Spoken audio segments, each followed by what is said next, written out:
ॻोठ पोराचो जे girls primary school ते ॻोठ जे बाअसर वॾेरनि ख़ादिम हुसैन मैसर, इमदाद मैसर तरफ़ां कयल कब्ज़े ख़िलाफ़ आवाज़ उथारींदड़ अवामी तहरीक जे मरकज़ी deputy general secretary advocate Sajid Hussain Maisar ऐं ॻोठ पोराचो जे पार्टी अॻवाननि एजाज़ मैसर, माजिद मैसर, ख़ुर्शीद मैसर जे घरनि मथां फायरिंग करण ऐं तशदुद करण ख़िलाफ़ अवामी तहरीक जा मेहड़ ऐं लाड़काणे में धारदार एहतजाज। मेहड़ में अवामी तहरीक ज़िले दादू जे सदर एडवोकेट इम्तियाज़ जतोई, तालके सदर एडवोकेट मुश्ताक चांडियो, अवामी तहरीक तालके केनशाह जे सदर comrade Haider Malha, advocate Najeeb Rehman Maisar, advocate Zulfiqar Chandio, advocate Mansoor Chandio, advocate Dad Mohammad Maksi, दिलबर अली मल्हा, सोहबत अली चांडियो,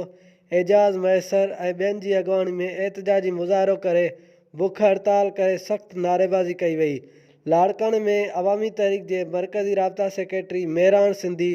ज़िले सदर हाजी अली हसन वके, एडवोकेट फाज़िल राव जे, एडवोकेट ज़ुल्फ़कार मीरानी, मोहम्मद ख़ान चांडे, शकीम नवाज़ नूनारी, एतज़ाज़ गांचे,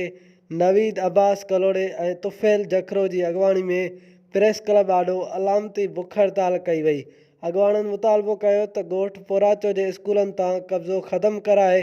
तइलीमी अमल बहाल कराए वञे ऐं अवामी तहरीक जे अॻवाननि जे घरनि मथां